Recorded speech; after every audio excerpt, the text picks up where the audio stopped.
calling you. The universe is calling me. It speaks both day and night. It's full of dark and light.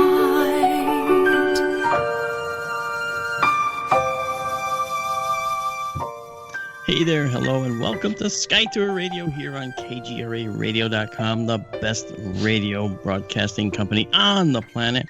I'm your host, Mark D'Antonio, here with my wonderful co-host, Amanda. Hello, Amanda. How are you? Hi, Mark. I'm well, and you? I'm doing better now. Good. And we also have with us Daryl Mason, astronomer about town. Hey, Daryl, how are you doing? Hi, Mark. Hello, Amanda. I'm good. You? Hope things improve for you. Yeah, no, it's been crazy since I got back yesterday from the conference. Computer issues plaguing me, but no one wants to hear about that. Listen, I want to hear about the conference, though. Oh, well, we'll talk about the conference, Amanda. That's Yay. a very good point. I didn't mention it. I should. And that's probably a good thing to talk about. Yeah. So, a lot going on here at Sky Tour Radio tonight. It's a little bit crazy and hectic here at the studio, but I think things are leveling off finally. I'm sitting in my broadcast chair inside my bunker. It's actually a bunker, in a sense. And I just wanted to mention to everybody that you guys that are listening, if you haven't already, do subscribe to the companion stream to Sky Tour Radio, which is Sky Tour Livestream. Now, Amanda and Daryl are the co-hosts with me on that many times. And we take you on a clear night journey of the wonders of the deep sky, all courtesy of a research-grade telescope here at our observatory in picturesque northwestern Connecticut. And you might think, well, Connecticut's got lots of light pollution. Whereas it's true that it has some. We cut through it with our special filters that we use and special camera. So we get some really nice imagery. And Daryl, who's pretty fussy about his imagery, will tell you that some of the images we acquire are really quite high grade. Wouldn't you say, Daryl? Absolutely. You've come far, Mark, I have to say. Your new filter is really picking up the hydrogen alpha, which is boosting the red in your imaging, and it's just added a whole new dimension to your astrophotography. Yeah, and for those of us that are astronomers, what we're talking about when we say hydrogen alpha, it's the most of the gas in the universe is hydrogen gas. Okay, it's a single proton and a single electron, but that electron can do some wacky things. You can ionize that electron, blow it off the atom with high energy, usually ultraviolet, and then when it comes back into the atom, it gives off light, and the light that it gives off most predominantly is in the red end of the spectrum. That's the color that makes these nebulae glow, like the Orion Nebula, which most people know it glows red in photos because of this hydrogen reaction, this hydrogen state change, okay, with the electron coming back down and cascading to a different energy level in the atom. Now, what does that mean for all of you? It means that when we look at an object in Sky Tour Livestream, you get to see it using filters that are specifically tuned to capturing that one state change for that electron, which means that the nebulae and these clouds, these star-forming regions, these stellar nurseries, look profoundly different and look more detailed than ever before. I admit, I've been stunned by some of the imagery that we've captured so far, things that I didn't think we could capture at all because they're so faint. I've been able to capture, and wildly so. I mean, it's just incredible. So if you haven't yet, join Sky Tour Livestream. It's on YouTube. It's a channel on YouTube. And perhaps Amanda can stick that link up in the chat in case someone would like to just go ahead and join. We have Unless she already has. Unless she's already done so. Thank you so much, Amanda. And a friendly reminder, you can also check out the pictures he takes on our Facebook page. I put the link up there in chat. You can search out Sky Tour Livestream on Facebook, and all these pictures that he is taking as we stream live are all placed there the following day or within a few days. Sometimes he stacks them, sometimes he leaves the raw images so you can play with them yourself. But definitely worth checking out. Yeah. Yay, Amanda. Yay! Isn't she something? Yeah, no, She is. That's why we love Amanda. Everything's better with Amanda. You know what? I you think guys. you're trying to make that a thing there, like a little thing. Everything's better with Amanda. Before you know it, it's going to be a jingle. There'll be there'll be an orchestra that plays a little dun dun dun. Everything's better with Amanda. Ronald will put it on a mug. And then it'll be a TV show, and then it'll be a show, and it'll be Amanda in a Sailor Moon outfit, doing some kind of half-hour series on like, I don't know what show would it be? What kind of channel would it be on? I think it'd be like the Ricola girl, Ricola. Amanda pops up. Oh my! That's funny. I don't want to picture that. That's. Back to astronomy. Yeah, I know, right? That's okay. So I'm glad you guys, those of you that subscribe, I'm so happy you're there. Please do consider doing that if you haven't so far, and you'll enjoy what everyone else is saying. It's probably one of the best astronomy experiences. And I'm not trying to pat myself in the back, guys. I don't have an ego here to bruise. I'm just explaining and telling it to you like it is from what I've been told and what people have been saying about it. Sky Tour live stream is probably one of the best streams to go to if you want to see the deep sky live. And it's humbling, it's wonderful, it's beautiful, and I really enjoy it. And speaking of that, I've made some progress as of today on the observatory for Arizona. As you know, the observatory here in Connecticut is moving to Arizona. You've already known, as I've told you in past shows, that we have land out there to put it on, courtesy of a friend of mine, a former Lawrence Livermore scientist, who has given me a little bit of land, not give, but let me use some land out there that I can put this on. And today, I actually managed to settle on an actual building to put on the site that will become the observatory. And I went through it today. I actually went through the building today, and I really like it, and I think it's going to serve just fine.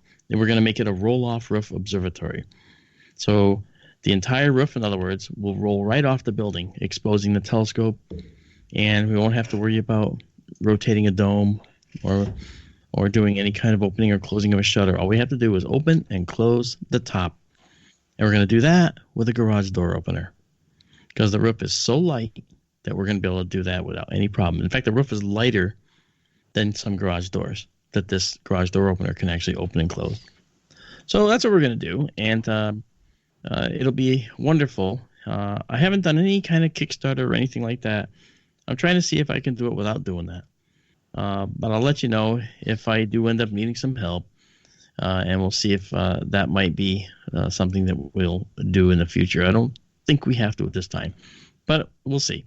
Anyway, you folks in the audience, the KGRA audience, are probably one of the most knowledgeable audiences on Earth. And if you're interested in taking away something that's really cool, you can go to our online store at fxmodels.com. That's letter F, letter X, models.com, and go to the FX Models store. And you can find replicas of landscapes and craters of your choice. In fact, if you don't have one in particular that you want, we have several up there you can choose from. But if you want a particular one, just let us know, and we can 3D print it for you using our special process, which gives you a very accurate looking 3D printed crater. And we have the moon, we have Mars, and we have Pluto. All right, and they're all markedly different terrains. It's really cool. Now, one more time, if you want to call in, we'll open up the lines in the last half hour of the show, and the number to call is 85-KGRA-LIVE. That's 85-KGRA-LIVE, or 855-472 855-472-5483. Right, 855-472-5483. You can call in the last half hour of the show. If you call now, no one's going to answer, so you'll just be waiting and waiting and waiting. Anyway, tonight on Sky Tour Radio, we have an interesting topic to continue. yes, we have an interstellar comet that's here, and we're going to talk about that probably next week if Daryl doesn't want to talk about it now.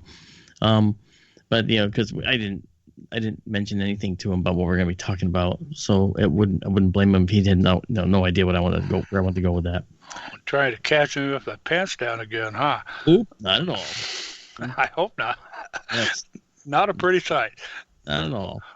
And we'll have Exoplanet Roundup coming back to next week, if not the week after. There's a bunch of new exoplanets that I'd like to discuss. But I think tonight I want to start off with where we pick up where we left off from last week. Now, last week we talked about the need for dark energy in the universe because we noticed that the universe was accelerating as it was expanding. Kind of a different thing, and the only way to explain that is dark energy outside of the universe that's within the universe that's pushing everything apart and pushing everything away from itself every direction. It's a repulsive force, right? And then we noticed that when galaxies rotate, the stars far out around the outer rim, we expect them to go slower than the stars closer to the center, in the same way that Mercury goes faster around the sun than Pluto. Okay, Mercury goes around in 88 days. Pluto takes over 270 years. Now, we expected similar behavior when we looked at galaxies and how the stars rotate around the galaxy, because they all go around the galaxy. We've been around just under 20 times our galaxy, and it takes about 230 million years each time. So, but we noticed that the stars actually rotate as if the galaxy is a rigid disk from the center to the outside. What is that? It shouldn't be a rigid disk, but it is. And it implies that Newtonian physics is broken, but it's not. Excuse me. So what we had to do there was to say that now we have to postulate that there's dark matter, not dark energy, but dark matter. That's this other 23% of the universe that actually causes the galaxy to rotate as a rigid body. Now, this dark matter is on the outside of the galaxy, almost enveloping the galaxy, and it's rotating as well. And this means that the dark matter will have its own gravity, which will pull on the outer stars, causing them to rotate faster in some cases than the stars closer to the center. It's the wildest thing, I got to tell you. It really is. And that all said, that's what we kind of talked about last week. And we also mentioned how we had the possibility that we were thinking about multiverses and parallel universes. And the reason was because we didn't think, well, we know that there isn't enough mass to have created the Big Bang. So the Big Bang must have been like a little spurt off of a much bigger pop, and so there was probably like a few small mini bangs followed by a spurt, which is us. That's the only thing we can think. And there's a lot of papers in the literature that talk about the possibility of parallel universes for the same reason. It's so cool. So we talked about like who or what might exist in other universes, and I think, Amanda, you were with us last week, of course. I was. Weren't you? Yes, I was. Oh, good. And my mind, it's a week. It was a whole week went by. Did I mention the ghostly dog last week? No. Okay, I'll just refresh the listener's experience with this. I have experiences that I cannot explain, and these experiences were actually the source of the new speaking tour that I did with Kat Thorvaldsen over in Norway. It was called the New Sciences Tour, and it relates to the fact that our science doesn't work in some cases, and we just sort of ignore it. We don't try to fix it, per se. Yes, there's people trying to fix it, but we don't try to fix it, per se, in general. We just accept it as it is, and I can't, and a lot of other people cannot. So what does it mean? It means that there's a possibility that there are other things going on that might involve, say, these parallel universes, But we don't have the ability with our science to probe these things, to figure them out. One thing that happened, for instance, is something that happened to me.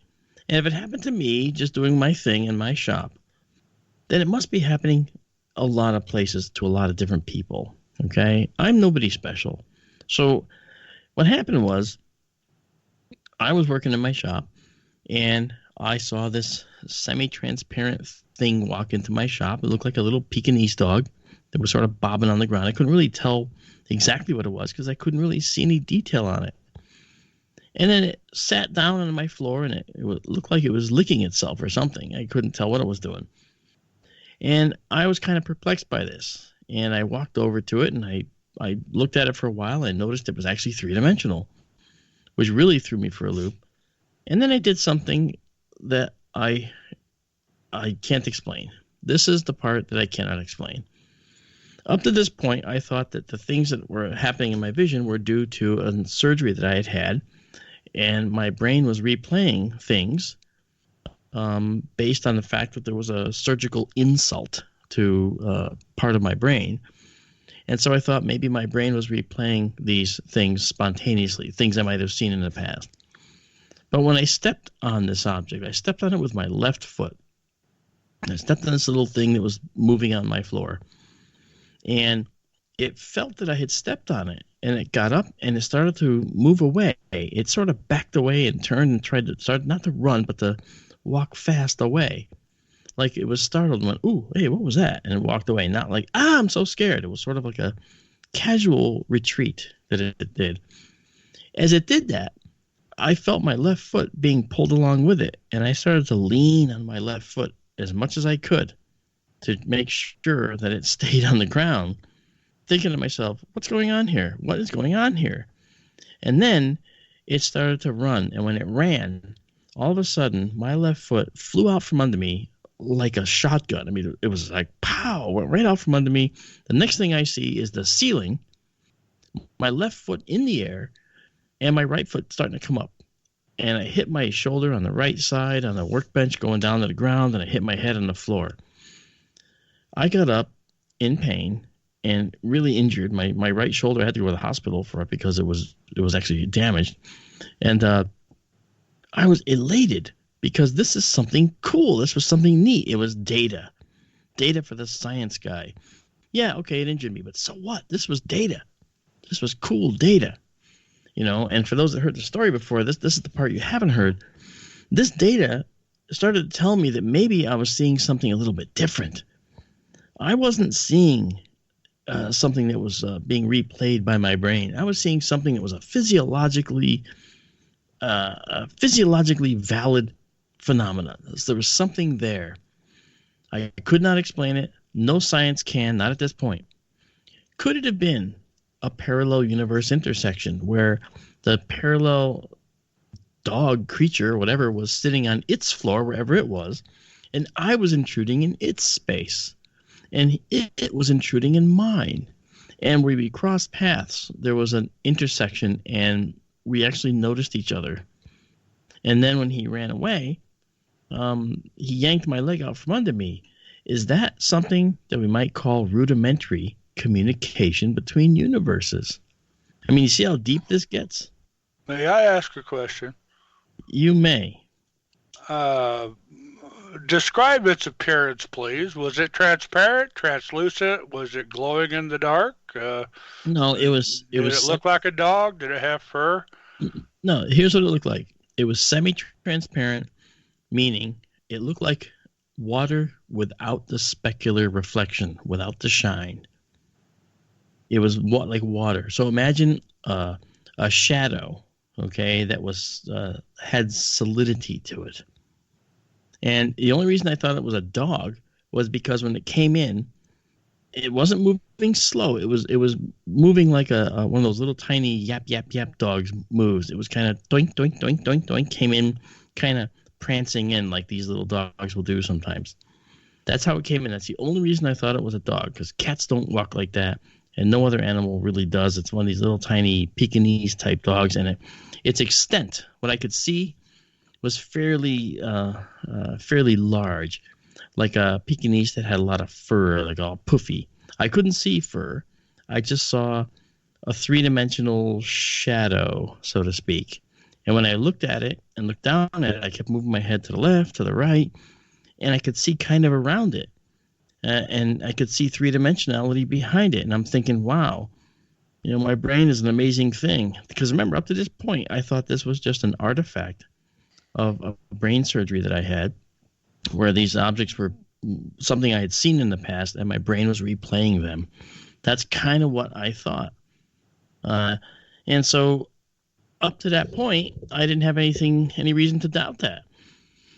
I even went to the doctor to get medication to help me focus and not have to see or pay attention to these things. They still haven't gone away. I still see them every day.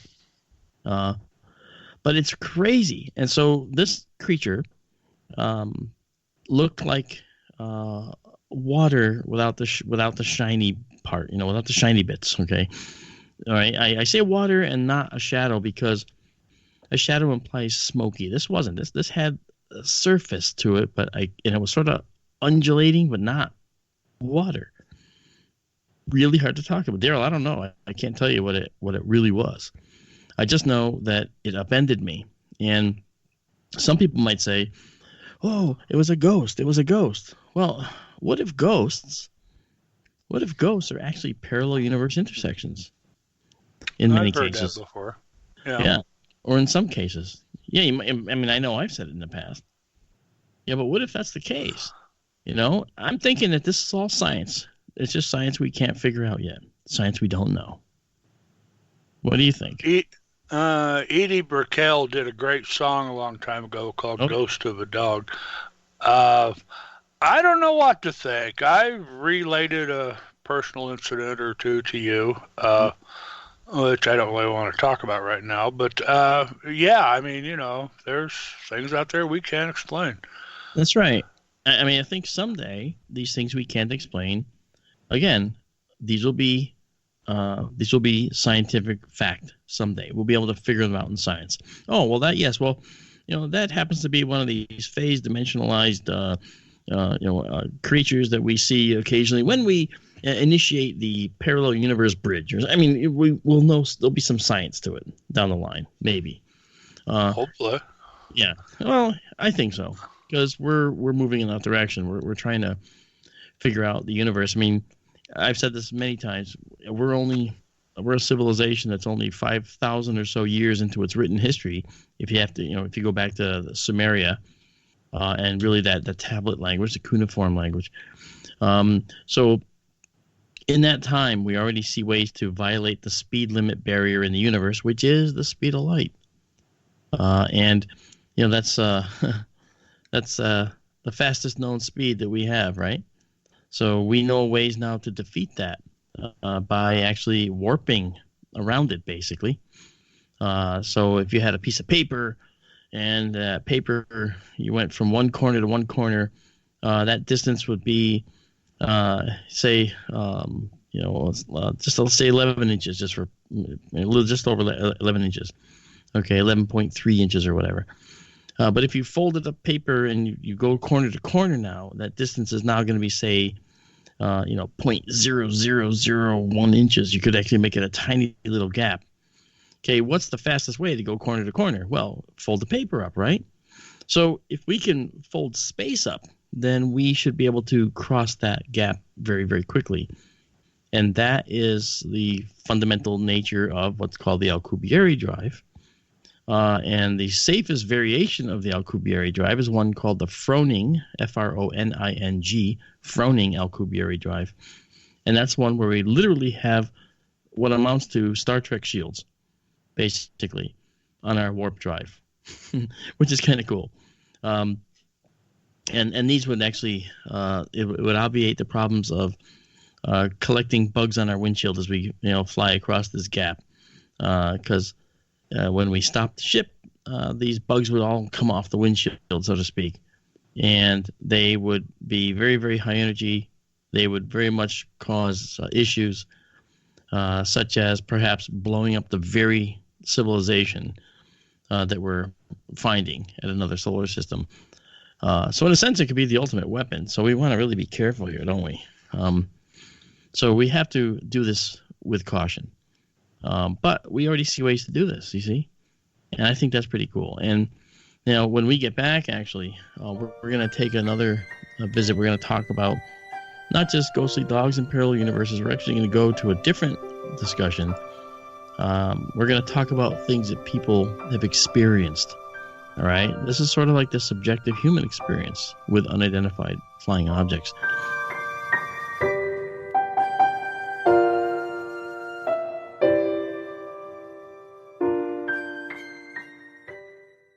Feeling sluggish, bloated, gassy, and, well, you know, want some relief?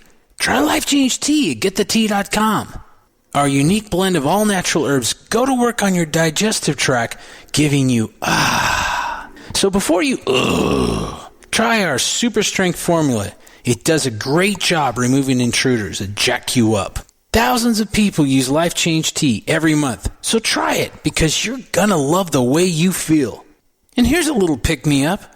Order now and receive 10% off your first order by entering in 10 today in the coupon code. That's 10 today in the coupon code. Go to getthetea.com. That's getthetea.com. Enter 10 today in the coupon code for your 10% discount. Wow, feeling good never felt so good.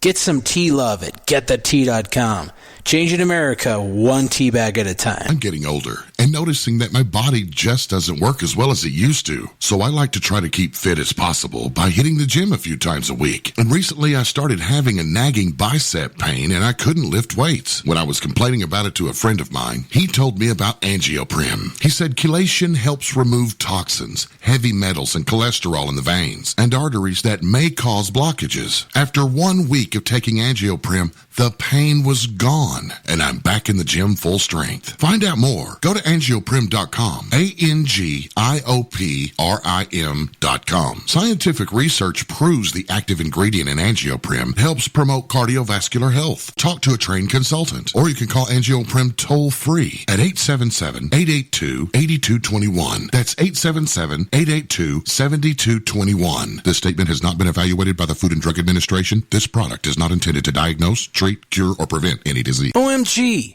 People are jumping on board to the Life Change Tea Regiment. Brew, steep, and drink for a gentle, taste-great cleanse. It's changing how they feel. See what everybody's talking about. Log on to getthetea.com. That's getthetea.com. Life Change Tea aids in digestive slowdown and helps people get moving down a healthy path. We won't make claims. We'll just let you decide. Experience is much better than a commercial anyway. If you want results, log on to getthetea.com and purchase your super strength cleansing tea. You won't be disappointed. And if you're looking for some mind-body suggestions, go to YouTube and punch in the search bar Health Matters Now. That's Health Matters Now. Put power into your health now.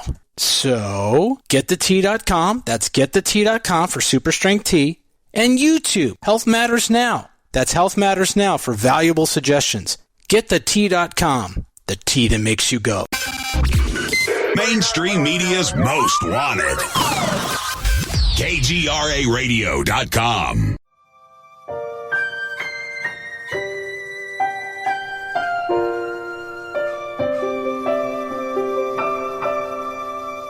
We were having some really fun off-the-air discussions. Amanda asked a question about the dimensionality of these creatures. Daryl mentioned some things about on the anniversary of the disappearance of someone, you go back and you can hear them or something. It's these are the vanished without a trace stories that you hear about. Amanda, I thought yours was particularly interesting. Why don't you relay that to the listeners, your observation you mentioned? Oh, no, well, when you were talking about the ghost dog, Eric in chat had mentioned maybe it was an animal that had passed over. And I had often thought that before, that maybe it was an animal from another dimension or something.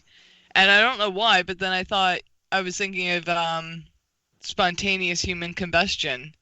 And thinking, what if there was like a house fire in the same location, yet in a different dimension?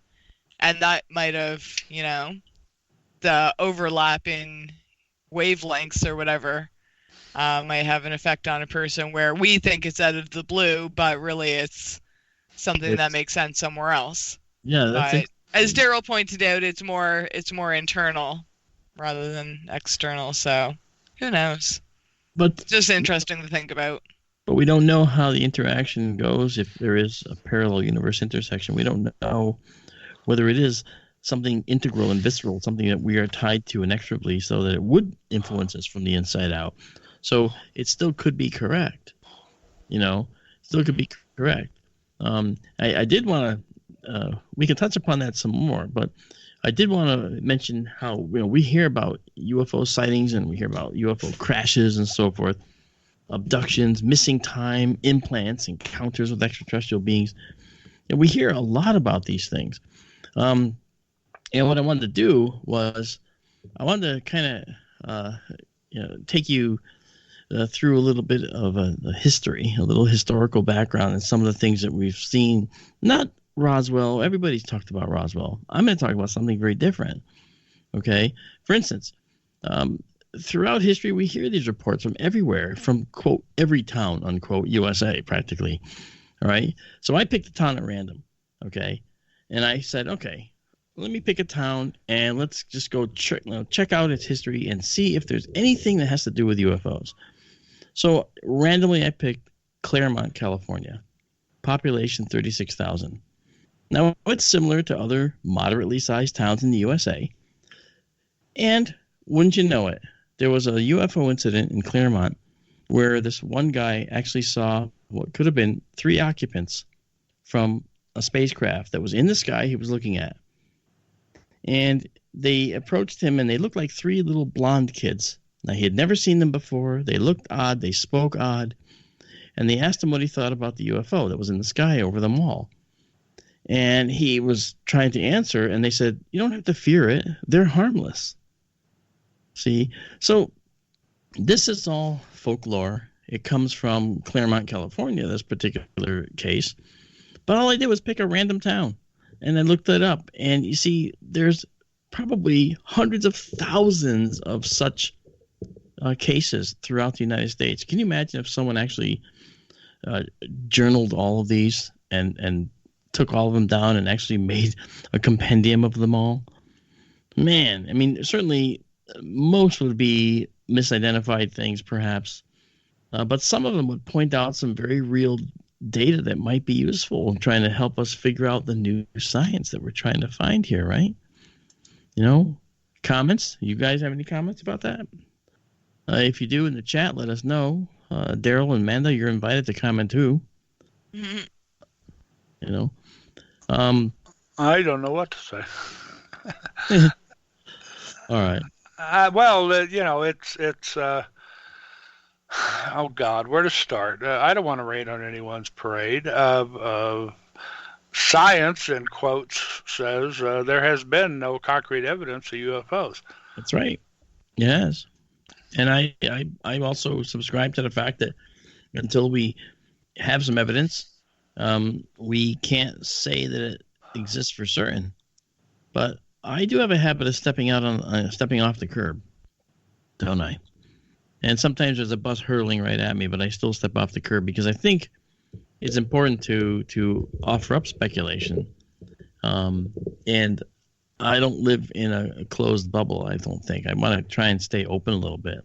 Oh, sure. Well, I mean, I've been an observational amateur astronomer for going on 40 years now, and I have seen UFOs. I've seen quite a few UFOs.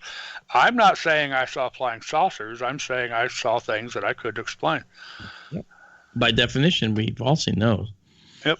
That's good. And what happens is most people who don't have the knowledge that you or I have, say, or that Amanda is fast gaining, okay, would probably look at these things and think that they were UFOs and then think that they were aliens. They would make that leap. I can't make that logical leap. I can say this is very odd. This is something that's really strange. But I can't make that leap. Certainly with the release of the videos from the ATIP program, the Advanced Aerospace Threat Identification Program, the videos themselves, I've analyzed all the videos that were released. Not one of them shows me anything that is out of the ordinary. It doesn't, from the video itself, it doesn't sell it. Let's put it that way. Now, the pilots and the people that were involved, I know some of these people personally. I spent a week with some of them, right? And I can tell you that their lives have been changed. Okay, one particular guy, Kevin Day, okay, good friend. Kevin's life has changed immeasurably from this, and sometimes not in such a good way. And when someone talks about these things, they set themselves up to be ridiculed, right? I mean, we all do. But I think we need to just be willing to put ourselves out there. I think that it's time. At the conference that I was at, we had a little discussion about disclosure, actually. It was at the end of the day when we're all up on the stage as a panel. And I didn't mean to dominate the microphone, but I did take a lot of the questions because they were directed toward disclosure and these types of processes. And one of the things that I was trying to say is that the disclosure we're seeing from the Navy is unprecedented. Unprecedented. I had a Navy project which they told me don't tell them anything when they saw something that was a black project that I had been working on for them. They said, don't tell them a thing. When I said, look, there's someone take a photograph of this thing and send it to me. Well, don't tell them anything. And that translated a week later into, okay, we'll release a statement. All right. So it was grudging. Okay. With ATIP, may I interject here? You're talking about the so-called tic-tac-toe videos, right? Not tic-tac-toe, but tic-tac. I'm sorry, tic-tacs, yeah. We can play tic-tac-toe, too. We'll play that after the show. That's right. Carry on. Tic-tac. But that's exactly what we're talking about. Okay? So I'm sorry. Tic-tac-toe, I like that. After the show. Yeah, we had the tic-tac, the gimbal, okay, and another couple videos that came out. And that was ATIP, the Advanced Aerospace Threat Identification Program. And so when I talked about disclosure, I said that I had worked on a project where it was like pulling teeth to get the Navy to admit anything. Now the Navy's changed their policy. The Navy now has a new policy regarding training their service people about UFOs. They have different policies now. They're openly saying this. Now, you can't get any closer to we know they're there than this, okay? You can't get any closer when an entire branch of the military changes its policy like this. You can't get any closer to practically being told we know they're there. And a lot of the articles that come out that says Navy says UFOs are real. Actually, the Navy has been saying that for quite some time, just behind closed doors. And I've known that. Okay. I saw something which you guys know about, the high-speed underwater thing that we saw briefly. I say we, but the sonar guy saw briefly. And and then when I later talked to a guy that was way, way up, directly talks to the president directly, I asked him, at his home, what he could tell me about the program, and he said he could have said, I don't know what that is. I have never heard of it. He didn't. He said, I can't talk about that program. I'm sorry. Now that's a very different approach. You have to understand. It was always deny, deny, deny. Now it's don't talk about it. It's not deny, deny. It's just don't talk about it. Very different approach. It's a very different mentality now, with at least the Navy, okay? And I think that watching the air wing of the Navy group, okay, the air wing, these carrier pilots, these guys are also setting a tone for the aerial anomalies. Now, the question is, what do we talk about when we think about these objects underwater?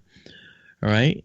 Well, in 2014, let's go back to just 2014, off the Swedish coast, there was a sighting of an object there that was moving rapidly underwater. Now, the official story was it was a Russian sub, and it could have been, except for the fact that it seemed to move erratically, that in a way that Russian subs can't move, of course. Now, could that have been an error with the way the sonar that was detecting it was working? Maybe. But when you film something going across the sky, saying it goes from the left to the right, as long as you're panning with your camera, the likelihood of you not enforcing or causing a glitch to occur is pretty high. You might just get a nice smooth pan as you pan across following it. Well, if you're using sonar and you're darn good at what you do, what are the chances that you're going to enforce some type of glitch in the data? Probably not very likely. It's a thing you've done for many thousands of times, literally. So you just have to look at the evidence and say, well, is it possible that this was something more than a Russian sub? I can't say it's not. I can't say it wasn't a Russian sub, but I can't say it's not. That it's not a UFO, some kind of visitation type thing. I'd love to believe it. Now, I said I wasn't going to talk about Roswell, and I'm not. But I am going to talk about another one that has to do with Amanda. That's right, Amanda.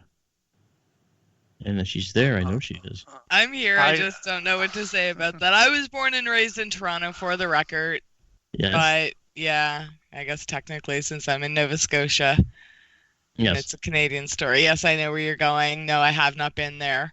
I was thinking of looking up on a map to see. Maybe I'll take a road trip next summer or something.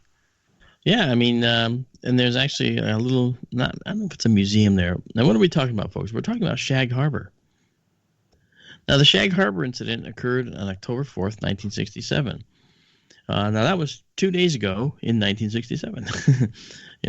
So it's sort of like an anniversary of it, right? We're just a little late because we're a Sunday show, not a Friday show. But here's the thing. Friday, yeah. Yeah. So when we think about this, what was the event? Well, it had to do with something that seemed to crash.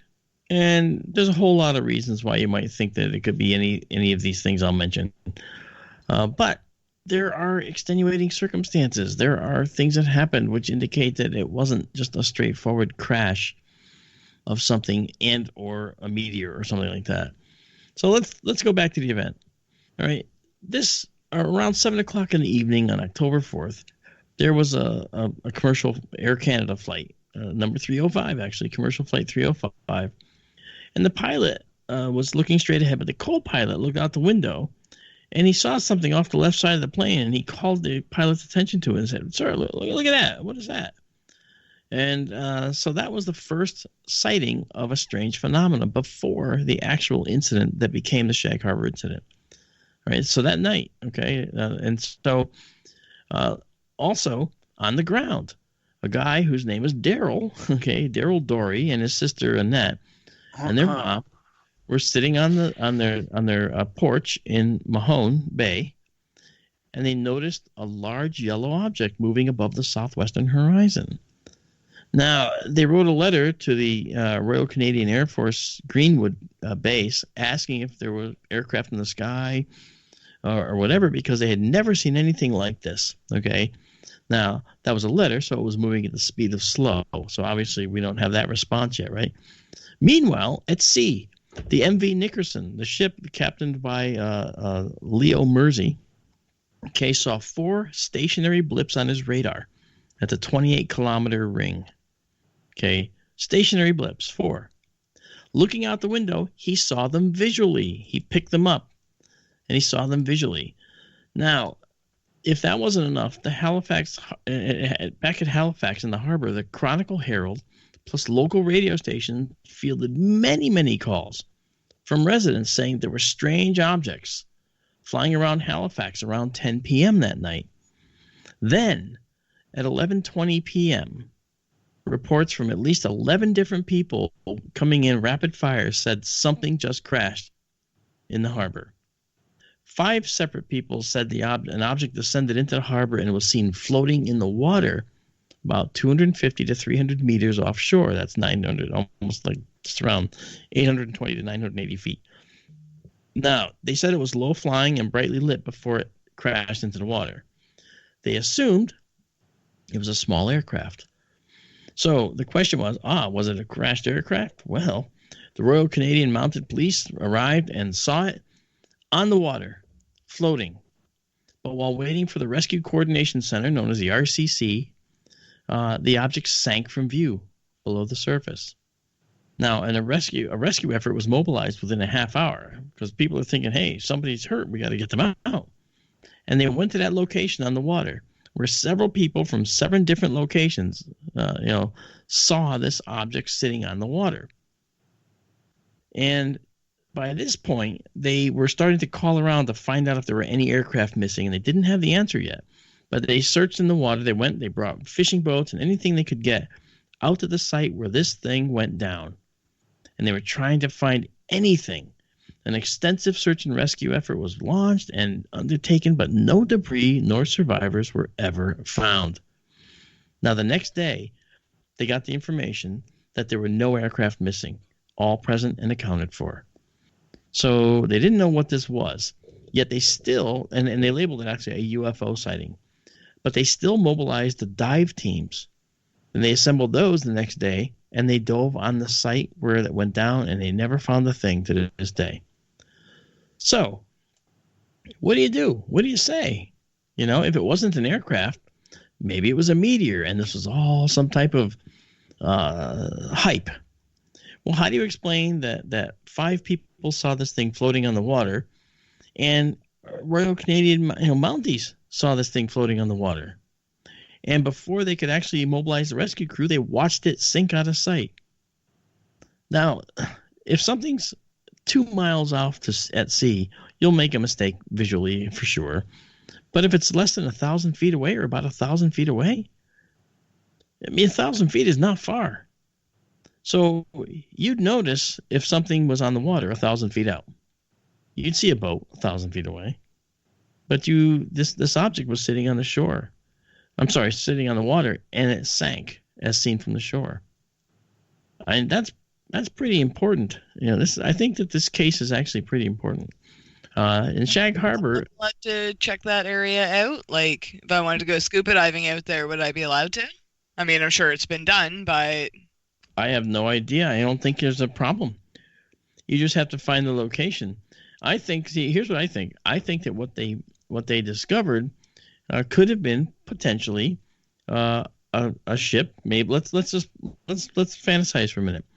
It was an extraterrestrial spacecraft that went down, but because in the hype and the hysteria of the moment, they got the location that went down wrong, because when it went underwater, they might have had the surface coordinate right, but the undercurrents probably towed it to a different location, so it would have settled to the bottom in a different place than just below that particular location.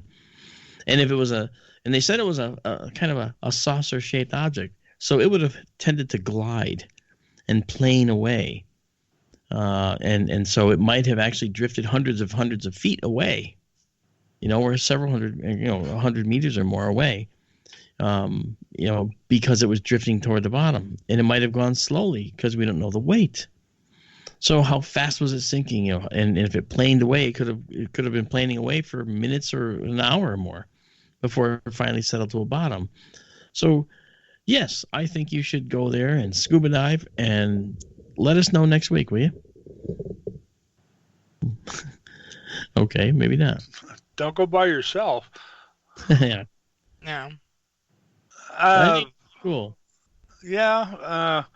That made me think of something. I mean, reports earlier that evening said there were 4 objects detected on radar. That's correct. And I believe the captain's report also said, it was like one big object followed by 3 smaller bright lights or something of the sort. Yeah. I seem to have heard other stories maybe like this. Might there have been a conflict going on that they saw, 2 different factions or something? Somebody attacking somebody else and maybe sinking somebody else? It's possible. I mean, it could have been a spat between, probably non-Earthicans.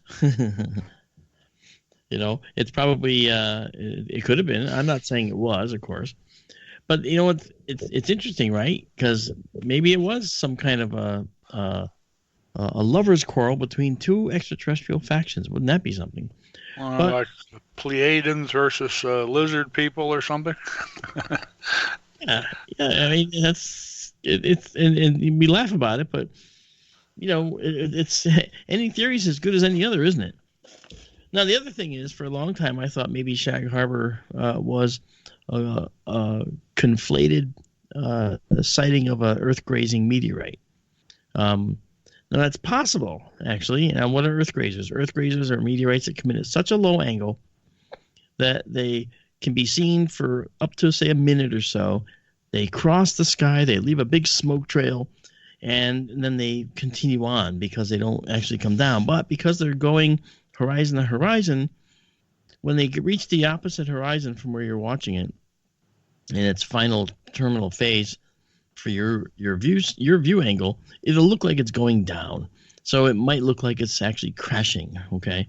However, this phenomena, a meteor, doesn't pass the test because the things that were going on for several hours before the actual quote-unquote crash were not meteors. These were stationary objects seen by multiple people, showing up on radar, and they were objects that weren't moving at the speed that a meteor would move.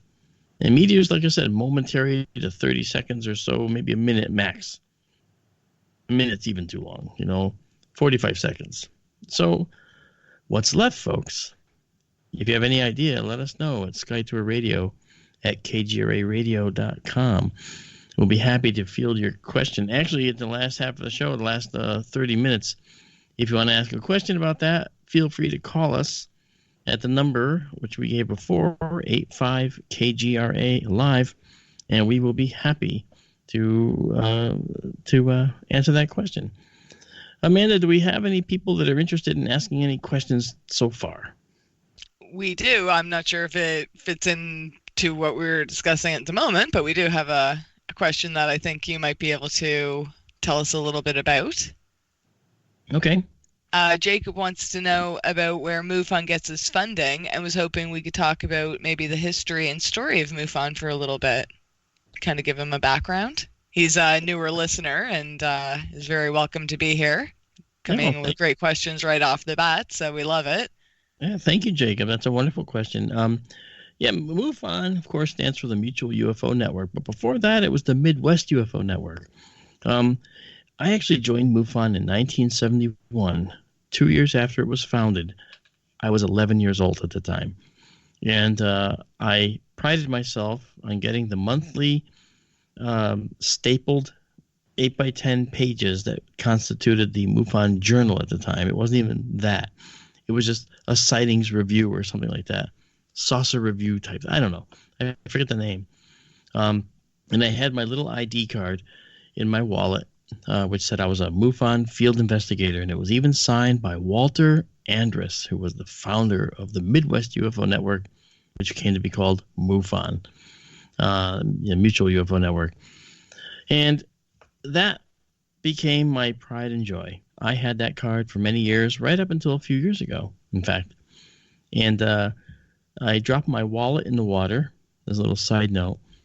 I pulled it out quick, but that little plastic sheet that had my ID card in it, there's some water apparently got in it. And so I opened that up to clean it out and maybe dry out my MUFON ID card. And I noticed there was no ID card.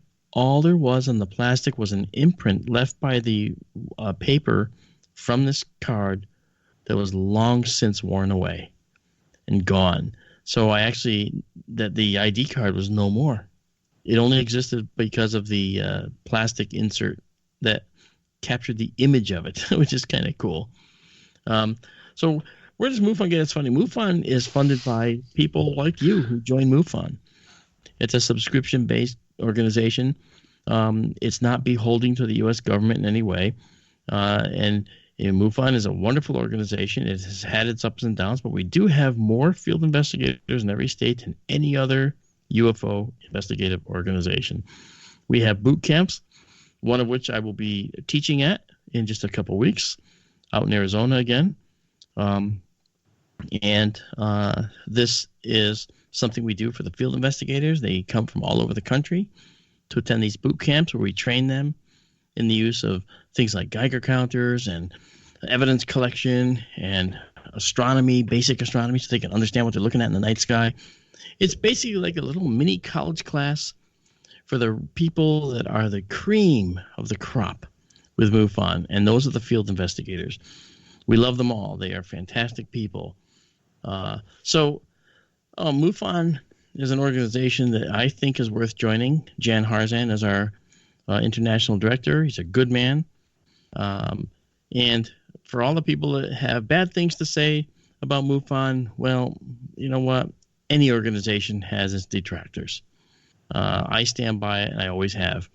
And with that, we are going to have to take a break here for a few minutes and let some advertisers make some money. But we shall return. This is Mark D'Antonio with Daryl and Amanda on Sky Tour Radio on KGRARadio.com. We'll be right back.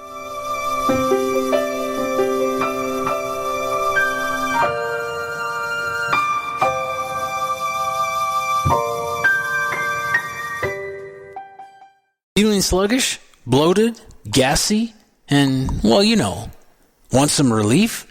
Try Life Change Tea at GetTheTea.com.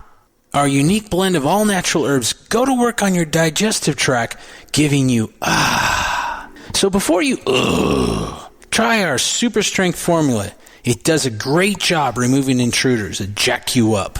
Thousands of people use Life Change Tea every month, so try it because you're gonna love the way you feel. And here's a little pick-me-up. Order now and receive 10% off your first order by entering in 10 today in the coupon code. That's 10 today in the coupon code. Go to getthetea.com. That's getthetea.com. Enter 10 today in the coupon code for your 10% discount. Wow, feeling good never felt so good. Get some tea love at getthetea.com. Changing America one tea bag at a time. Hi, this is Matt Ray for MySleepAllNight.com, and most of us don't even realize that almost all of the healing, learning, and rejuvenating that happens in our body happens only when we are deeply asleep. Now, if you have trouble falling asleep and staying asleep, it's likely you never consistently achieve that crucial level of deep sleep. Deep restorative sleep is the key to health, mood, productivity, longevity, memory, you name it. So many health benefits. To experience what deep sleep feels like, try the new dietary supplement Sleep All Night, formulated by scientist Kurt Hendricks. And sleep like your life depends on it because, let's be honest, it does. Head on over to MySleepAllNight.com. That's MySleepAllNight.com. Enter the promo code RADIO for 20% off your purchase. Again, head on over to MySleepAllNight.com. Enter the promo code RADIO. That's MySleepAllNight.com. Hey, is that a new music app? Yeah, check it out. Surfer Music Discovery. It links to thousands of online stations, but the twist is you see the song names and artists that are now playing live. That's different. No guessing. Looks like a waterfall of music. So many formats. Rock, oldies, country, R&B, jazz, and a whole lot more. How's that spelled? Surfer. S-U-R-F-R. Is it expensive? It's free. No need to sign up or sign in. Get the Surfer Music app free from Google Play or the App Store. Are you intrigued by Paranormal Talk Radio? You'll love the new Paranormal Radio app from TalkStream Live. You'll find a great selection of talk shows covering UFOs, ghosts, strange phenomena, and much more. Download the Paranormal Radio app now and start listening to the very best in paranormal talk entertainment, including the network you're listening to right now, the Paranormal Radio app. Free in Google Play and the iOS App Store. Now you have the inside contact for alternative talk radio. The Planet. KGRARadio.com.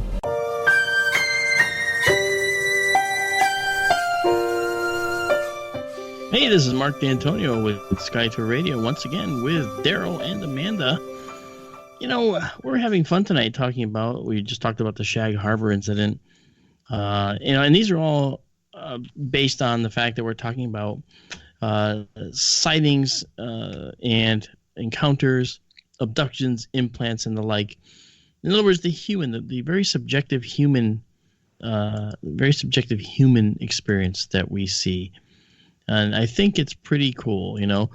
Now, we mentioned how the Shag Harbor incident couldn't have been an aircraft because all aircraft were present and accounted for everywhere. We also figured it couldn't be a meteor because the phenomena had been seen for a couple of hours before the actual quote-unquote crash occurred.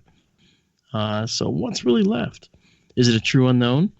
Well, it was so important. In fact, the Condon Committee, which was founded by the Air Force to study UFOs from 1966 to 1968, and they were considered the definitive tone for how the media and academics would deal with UFOs.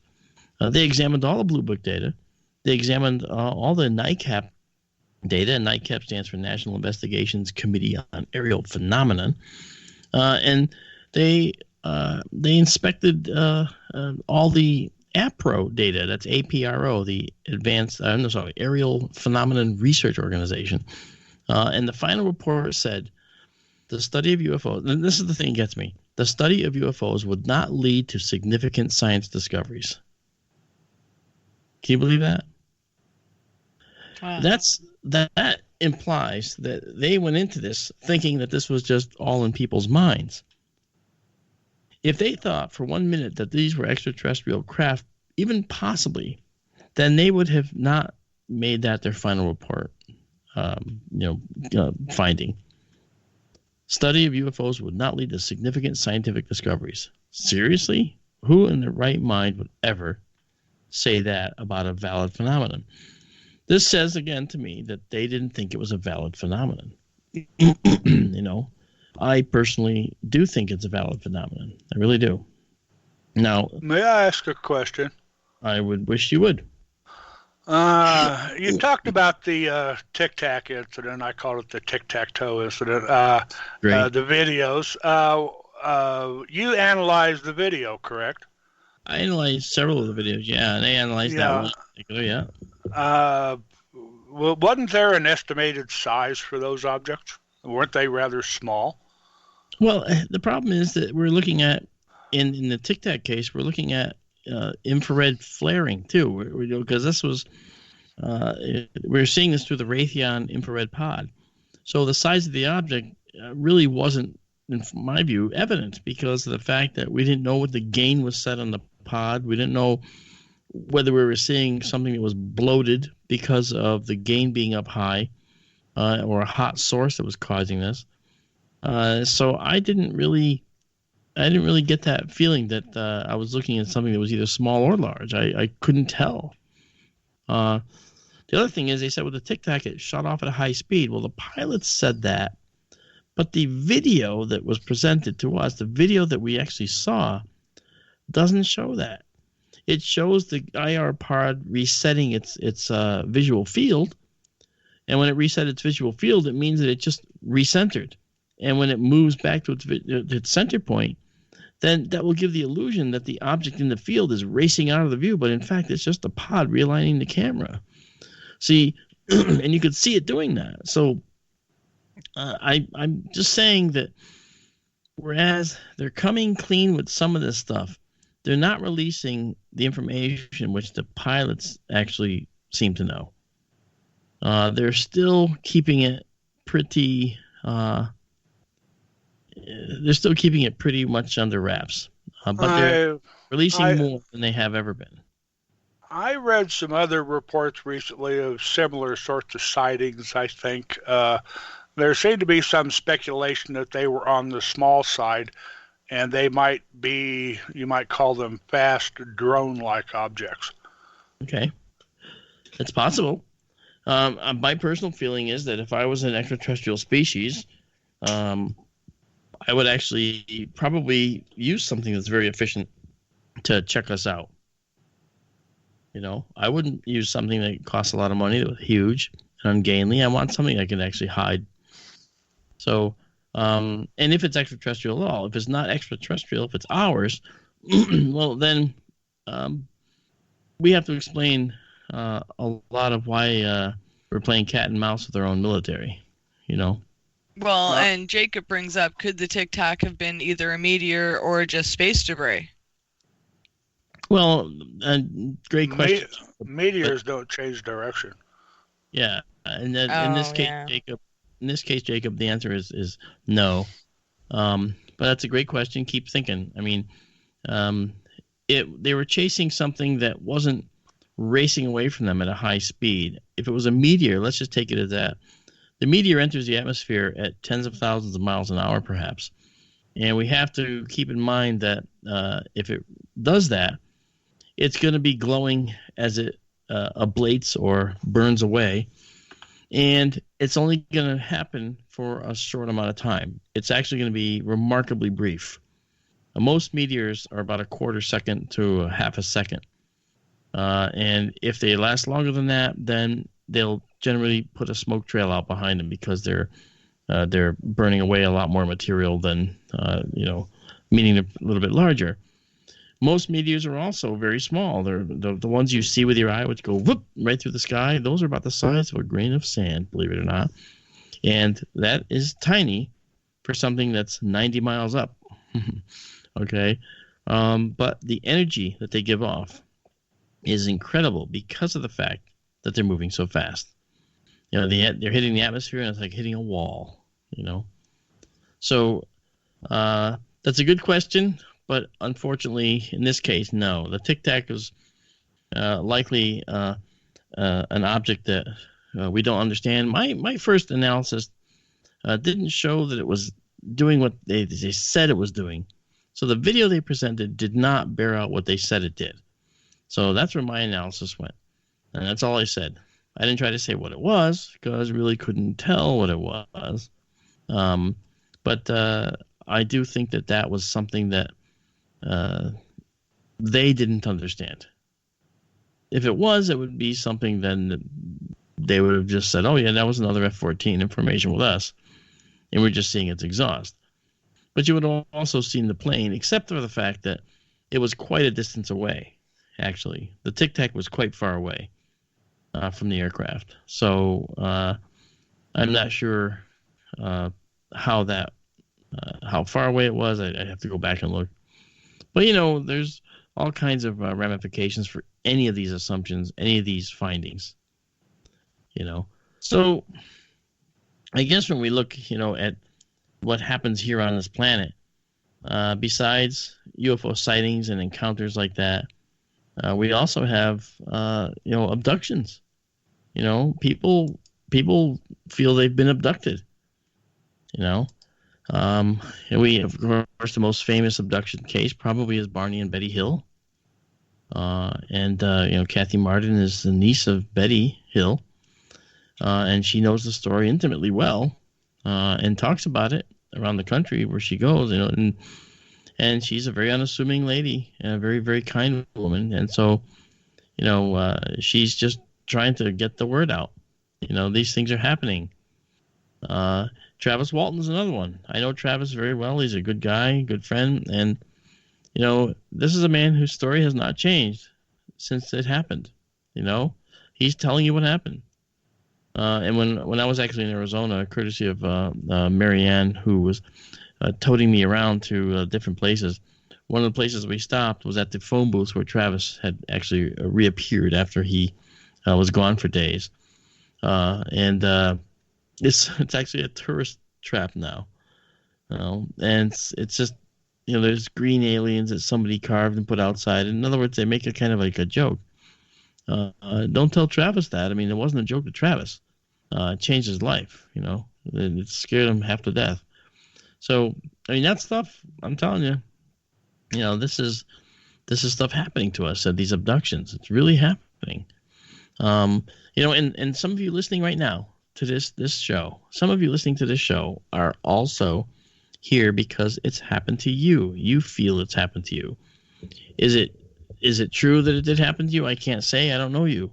But I'm sure that it's possible. I'm sure that it could have. And I don't doubt that some people have had this happen to them. And you ask the question, why abductions? Why abductions? And if you look at it, isn't that what we do to animals? We abduct them. We tranquilize them. We make them immobile so we can attach some kind of tag to their bodies and then let them go after letting them wake up. Isn't that exactly what what is happening to the human race in the reports that aliens are abducting human beings? Isn't that exactly the same type of thing? The only difference is we're intelligent, so they have to use more secretive and clandestine methods to tag us. Okay? And maybe that's what these implants are, right? You know? Bud Hopkins used to be the most prolific researcher in this arena, and Peter Robbins, a man whom I respect very much, was a tremendous friend of Bud Hopkins, and he does a wonderful talk on Bud Hopkins, and he tells you all about Bud. All right? So if you get a chance to look up Peter Robbins, please do. You know, and that's Robbins. Peter Robbins, great guy. And you learn all about Bud Hopkins through Peter and through Peter's eyes. They were very good friends. So Bud used to research people that were abducted and try to help them learn to deal with it. And as far as I'm concerned, okay, that's something that I had never thought I had happen to me. Okay, until something hit me smack dab in the face with it, you know, and that was when my youngest son actually had a event where he felt that something had happened to him, and he didn't want to talk about it. Now he was like 7 or 8 at the time, maybe 9, and he did not want to get out of the bed. He kept sleeping in our bed, and he would not get out. And I asked him why, and he wouldn't tell me. And finally, he, you know, through tears, he said, "I'm afraid the aliens are going to come through my window and take me again." And I was like, "Oh," and that's where the blood runs cold. Okay, as a father. Well, I called Bud, and Bud said, "Get him down here. I don't care. Don't worry about the cost. I want to talk to him. Please." And I said, "Okay, we'll arrange it." Hunter had school. I was doing stuff. We tried to arrange it, and little bit, and it sort of eluded us, and I never got around to it. And then, of course, Bud passed away years later, and I was like, "Oh, you know, missed opportunity. Maybe I didn't want to know. Perhaps I don't know. I don't know." And to this day, you know, my youngest doesn't want to talk about it, and I can't blame him. So, you know, so we have these abductions. They affect everybody in some cases. A lot of people, you know, they'll claim it happened to them. And we might say, yeah, right. But then how do you explain, you know, my son? Then how do you explain these other people? How do you explain Benny and Barty Hill? How do you explain the people that go to conferences that deal with just this topic?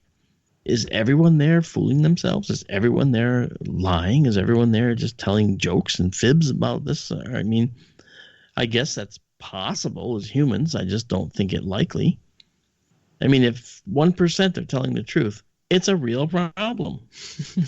You know? That's my problem with it. As skeptical as I want to be, I mean, there's just too many that something happened to them, you know? Not everyone can be lying, you know? Something is happening to some of these people that they can't explain. But right. I agree with you.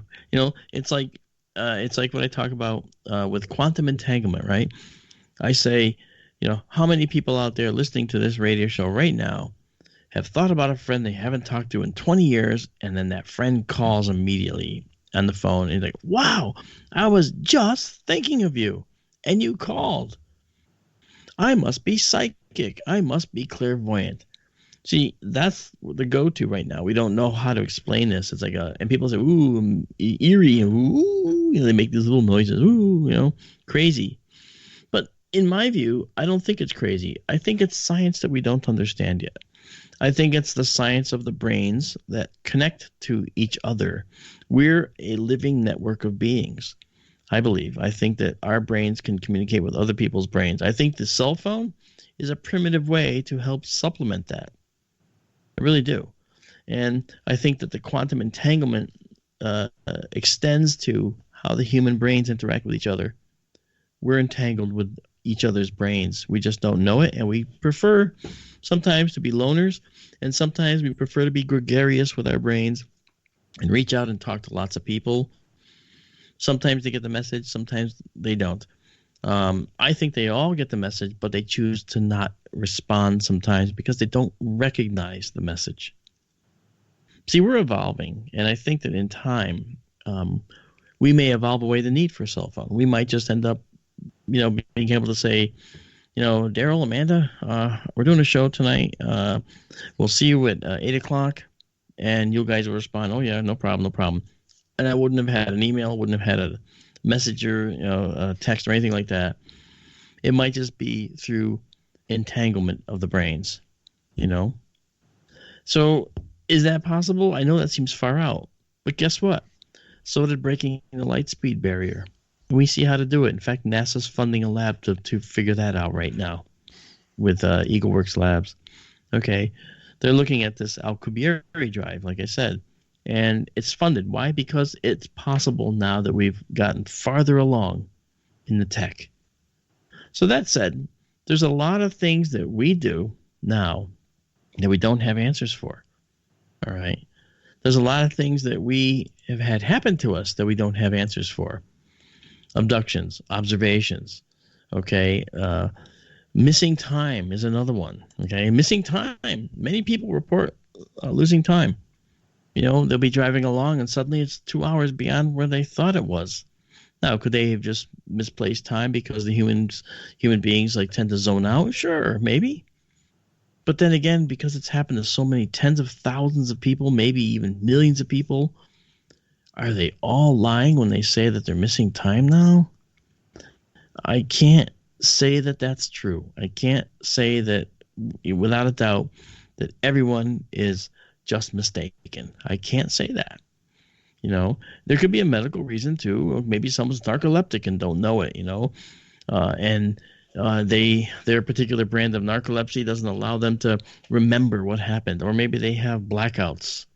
Maybe they have a medical. It could still be our own government doing things to us. And it's okay, and it could be a black project that's testing some kind of non-destructive technology on our human minds. That's not wrong. That's not wrong. It could be. My personal best is that perhaps missing time is also related to these events when people say they were taken by extraterrestrials. Why? I can't tell you. I don't know if it's even true. But it's the most fun to talk about, isn't it? And if I keep an open mind, and why do I have an open mind about this? Because it happened to me. I had missing time as a kid. I've blocked this out for years. I've never thought about it. And then finally I said, I have to deal with this. I've known about it. I've not wanted to deal with it. I've not wanted to talk about it. And now I'm talking about it because I have to get the answers. I remember I was in, it was grammar school, and we were going to a pond in Torrington, Connecticut called Burr Pond. And we were going on a field trip. And I was like, yeah, okay. So my mother made me a little brown bag lunch because we're going to take it and eat there. I had the brown bag lunch in my two hands, holding it tightly. Didn't want to lose it because I really wanted that peanut butter and jelly sandwich with the I think it was Lorna Doones, cookies in there. I really wanted those. I probably was going to eat the Lorna Doones on the bus, I thought. And we get on the bus. I remember getting on the bus with my little bag, sitting down on the vinyl seat in the bus with my shorts on, my pants, my thighs sticking to the seat, because it was warmer. And we drive down there. I remember getting off the bus with my brown bag lunch. And the next thing I remember, I'm getting on the bus, still with my brown bag lunch. And I thought, we're going home? What's going on? Where's the lake? Then I didn't get to see this pond. What's going on? I was all confused. And the other kids said to me, where were you all day? All day? What time is it? It's like 2 o'clock, 2:15 or whatever, because we had to get out. I think we're getting out like 3:30. And I was like, what? No, it's not. It's like 7:30 or 8 o'clock. What, are you out of your mind? And they called me all kinds of names. And I had no idea. And I still had my uneaten lunch. And I was hungry. I didn't get it. So I got home, and I didn't say anything because I was confused, and plus I felt ridiculed. I didn't want to say a word. I get off the bus, go home. My mother says, you never ate your lunch, and you didn't eat the cookies? I said, No, I guess not. Well, how was it? What happened? What'd you see? I don't remember. Oh, go out and play. Okay, basically at the end, go out and play. Dinner will be ready. Dinner will be ready in a little while. Okay. I went out and I played in the lot next to our house. Next thing I know, I'm feeling really dizzy, and I fall down on the ground, and I'm conscious of my forehead hitting the ground. I see ants crawling around, and I'm having seizures. I'm going into these long, pronounced seizures, and I'm going rigid as a board, then relaxed, rigid as a board, then relaxed, and I'm trying to yell, and I can't yell. And a friend who was with me runs to my mother, and I hear him yelling for my mother. She comes out and says, "Oh, no, what happened? Did he fall?" And he goes, "I don't know. He just started having these weird things, you know." And my mother is like, "Oh, no." They called an ambulance, put me in the ambulance, off to the hospital. And the doctors had no idea what was going on. Neither did I. But the doctor said, "Marky," that's what they called me at the time, Marky. I hated that. "Marky, what happened at the pond today?" And I said, because my mother said I went to the pond. I said, I don't remember. "You don't remember?" "No." "Well, did you fall or anything?" And I said, "Oh," and remember, I'm scared now because I have doctors, people standing over me, and white coats were scary, you know. And I said, "Yes, I must have, I think I fell. Yes, I fell at the pond. I fell on a dock." "Ah, that explains it." And then he said to my parents, "He probably has a concussion, which is what caused this. It looked like an epileptic seizure, but he doesn't have epilepsy. We don't think that there's any cause to think he has epilepsy." So I came home, never had another seizure again, and never did fall on a dock at Burr Pond, you see, because there are no docks at Burr Pond. To this day, there's no docks there. It's an unspoiled pond where people go and they make their way up to the edge of the pond and they look at the tadpoles and the frogs. There's no docks at Burr Pond. And when I told someone who lives literally half a mile from Burr Pond this story, she laughed and said, "Oh my gosh, there's no docks at Burr Pond." And I said, "Yeah, I know. I lied to get out of the hospital because I was scared." And she goes, "You mean they didn't figure this out?" I go, "No, they never did." And so I was a child when that happened. You see, so you asked the question. I lost the whole day, the entire day. Well, how many hours? We got there at, say, 9 o'clock, and I lost till like 2 when we're getting on the bus again at 2:15. And everything in between was gone. No remnant of that memory anywhere. So you can ask the question, well, maybe you had some seizure of some kind and you lost all of your memory. Okay, well, let's look at that. That's a possibility. But guess what? When I was on the dirt having a seizure where my forehead was slamming down on the ground, I was conscious of the ants crawling on the ground. I was weirdly trying to count them. Oh, there's 4 or 5, bang, bang, bang, bang in my head. Oh, there's 6 ants, bang. And every time I hit the ground, my breath would blow more away. And I was actually trying to count the ants. I don't know why. But I remembered every bit of that to this day and, when it was happening. So if I was having a seizure of the kind I had at, say, Burr Pond, if that's what it was, I would remember it, wouldn't I? Yes, I know, not necessarily, but more than likely. And I was also around kids the entire time, wasn't I? See, I don't know. How did I become isolated? How did I get away from everybody else? And if I had this seizure, how come no one found me? We were on trails. How did I get isolated? I can't answer that question. I can't. So you see, this is one of those really strange, wonderfully strange, amazing experiences that a lot of us have had in our lives that we can't explain. I find these things invigorating, fascinating. Is it aliens? I don't know. But I do know that missing time does play into some alien experiences and extraterrestrial experiences and encounter experiences. I did have one experience that I actually had a direct contact with something. I can't bring myself to say it was an extraterrestrial, but I had to end up going to a surgeon to have something removed from my sinus that got jammed up there during a course of tortuous nights that I had to endure. Something making its way to me, and I don't know what happened, but this is something that we'll talk about when we get back from the break in a couple seconds here. But I just want to let you know that I'm a kind of an agnostic when it comes to extraterrestrials being here at Earth. I know that they're out there. Whether they're here or not, well, you see, that still remains to be seen. But I do think that we can't say that they are not here. And the reason is because we've only been here for 4.5 billion years. The universe was here for 9 billion years before us.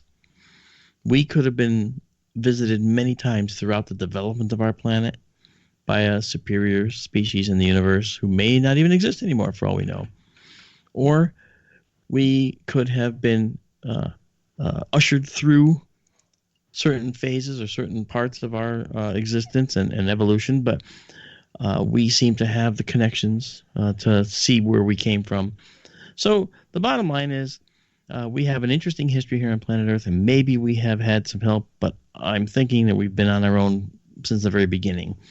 And when we come back, we'll talk about this other experience that I was telling you about moments ago. I'll be right back with Daryl and Amanda.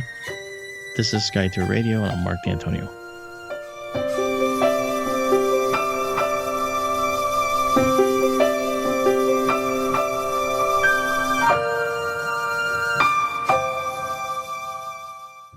Feeling sluggish, bloated, gassy, and, well, you know, want some relief? Try Life Change Tea at GetTheTea.com. Our unique blend of all-natural herbs go to work on your digestive tract, giving you So before you try our super strength formula. It does a great job removing intruders that jack you up. Thousands of people use Life Change Tea every month, so try it because you're gonna love the way you feel. And here's a little pick-me-up. Order now and receive 10% off your first order by entering in 10 today in the coupon code. That's 10 today in the coupon code. Go to getthetea.com. That's getthetea.com. Enter 10 today in the coupon code for your 10% discount. Wow, feeling good never felt so good. Get some tea love at getthetea.com. Changing America one tea bag at a time. Hi, this is Matt Ray for MySleepAllNight.com, and most of us don't even realize that almost all of the healing, learning, and rejuvenating that happens in our body happens only when we are deeply asleep. Now, if you have trouble falling asleep and staying asleep, it's likely you never consistently achieve that crucial level of deep sleep.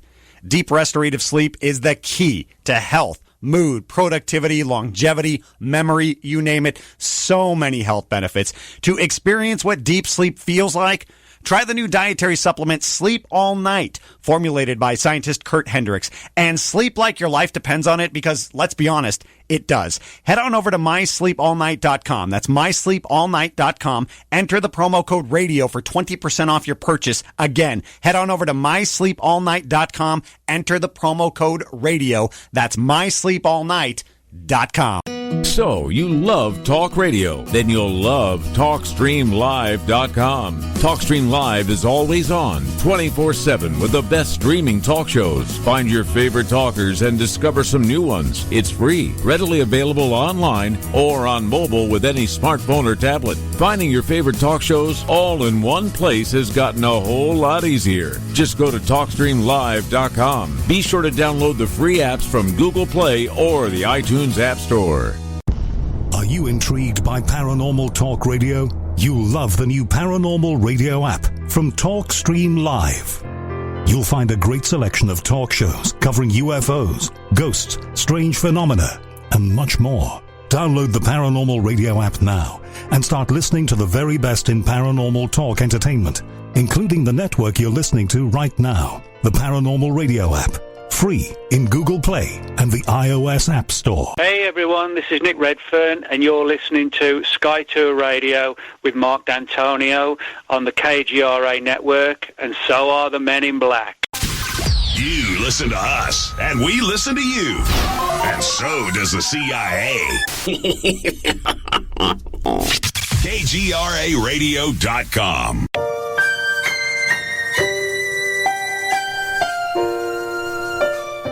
Hey, welcome back to Sky to Radio. In the last half hour, we have Daryl here with me and Amanda. And, you know, if you guys were privy to what goes on off the air, you would.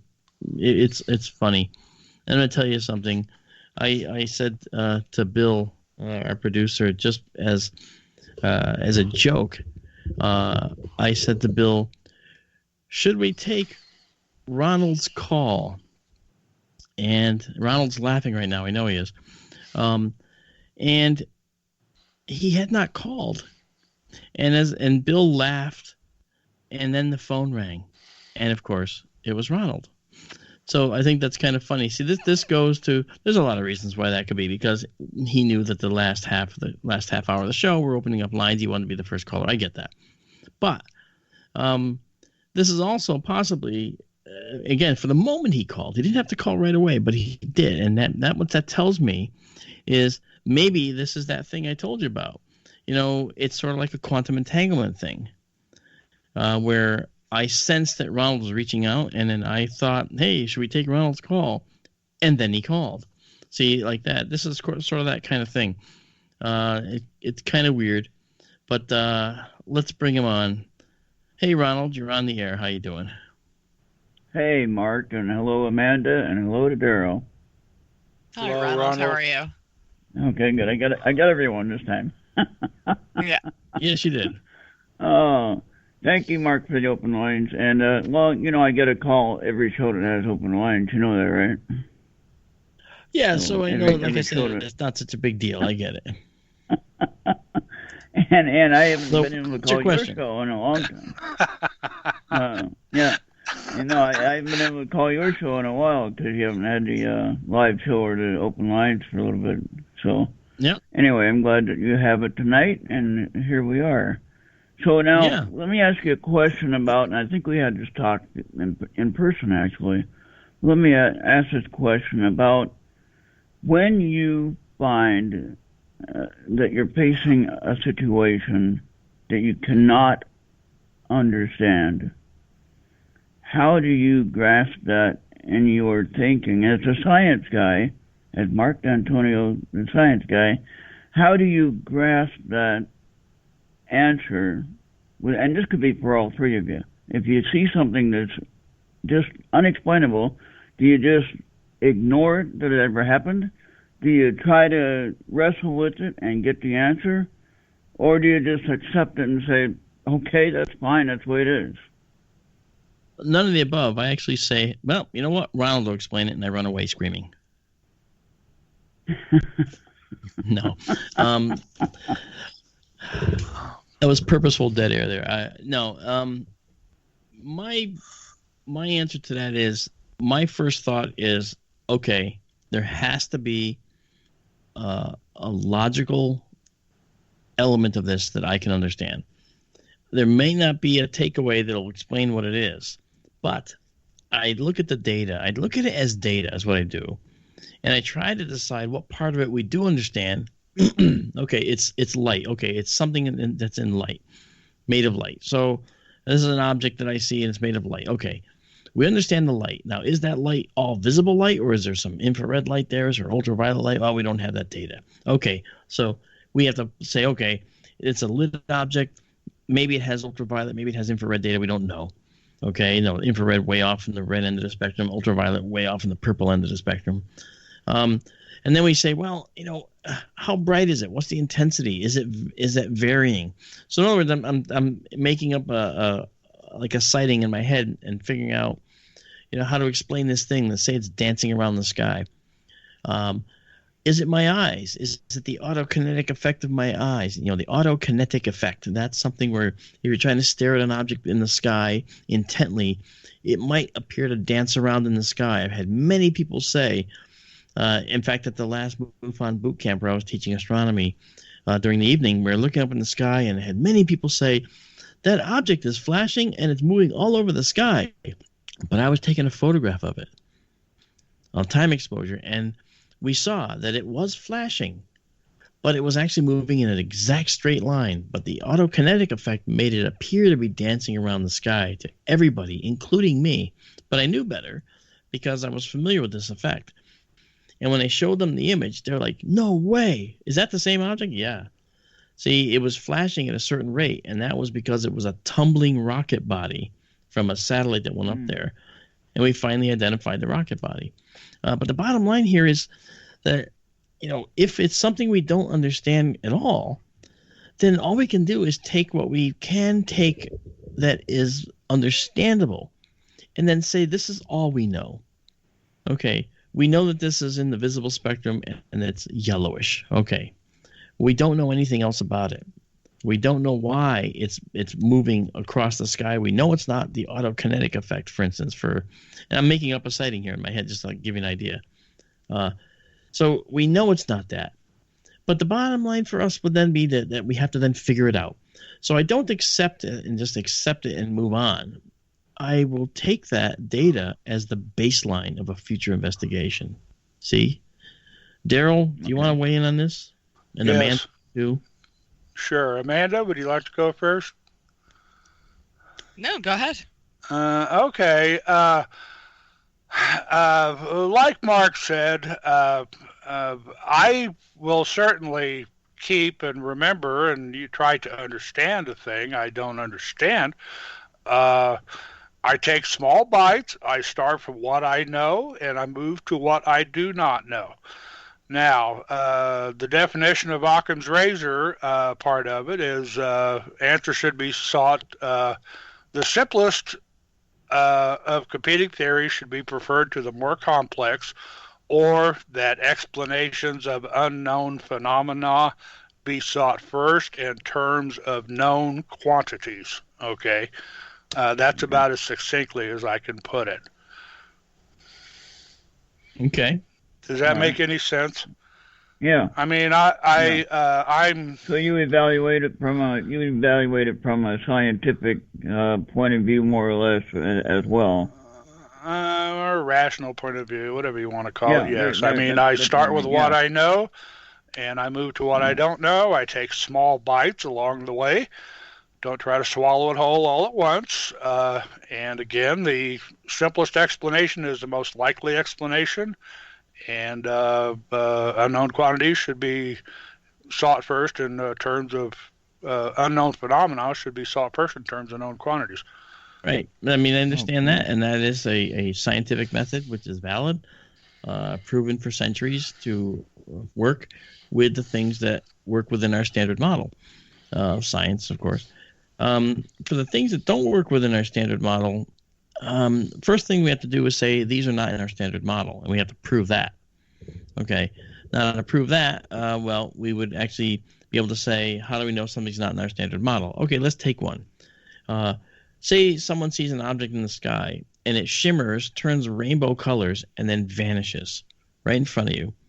And then as it vanishes, it instantly reappears further to the right, or an object that looks just like it appears, say, 1,000 feet to the right and shimmers into view. Number one, is it the same object? We don't know. We don't know that answer. But people will assume it's the same object, right? We can't make that assumption in science. Yeah. See what I mean? We got to take it apart piece by piece. Why did it go all rainbowy color? Well, the rainbow color probably had to do with some type of refractive effect with the atmosphere when the object was changing from one state to another. Well, what state is that? We don't know. Okay, we don't know the state because we couldn't access the object. All we had was the light, and we couldn't exactly tell what the light was doing because we weren't using any kind of a spectroscope, a spectrometer to detect if we were seeing particular wavelengths of light that were changing We don't know exactly what we're seeing, kind of a thing. So, and this is sort of goes with what Daryl was saying. We take it piece by piece, and we take the science we know and try and decipher it. If we can't figure it out, well, then it becomes an unknown. But here's what it won't be for me. It won't become something that goes into a box of a likely known if it doesn't match with a huge number of facets. It has to match with quite a number of observations. And if it doesn't match observations, I'm not going to just put it into a box for the sake of putting it into a known box. I'll create a new box and say, this here goes in this new box. Maybe it'll get transferred to one of these knowns, but right now it's in the new box. You and your boxes. You got all kinds of boxes everywhere.